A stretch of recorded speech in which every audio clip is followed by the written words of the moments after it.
qu'il ne soit pas rare que des résidents de logements à prix modique soient la cible de préjugés. Alors, pour mettre fin à cette stigmatisation, il y a un regroupement d'organismes communautaires à Drummondville qui lance une campagne de sensibilisation. Jean-François Dumas.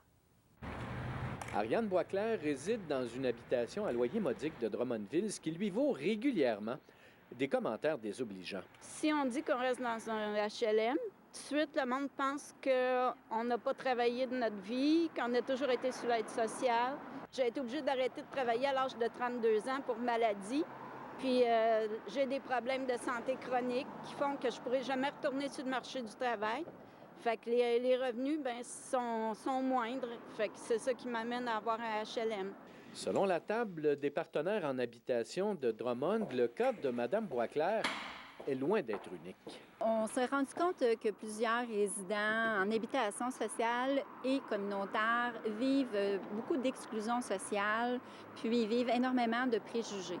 Même s'il ne dispose pas de statistiques précises, le regroupement d'une dizaine d'organismes qualifie le problème d'assez préoccupant pour lancer une campagne de sensibilisation. Le but de la campagne, dans le fond, c'est de briser ces étiquettes-là, puis d'être capable de mettre en valeur les réussites de ces résidents-là.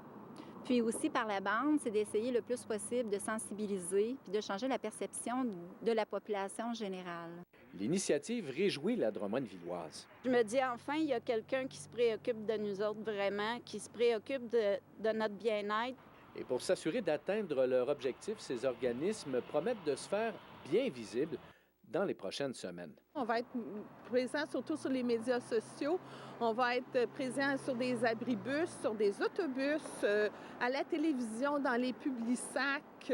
On a essayé dans les journaux des publicités. Ariane Boisclair espère maintenant que cette campagne, dont le déploiement officiel est prévu le 1er octobre, permettra d'éradiquer certains préjugés tenaces. Ici Jean-François Dumas, Radio-Canada, Drummondville.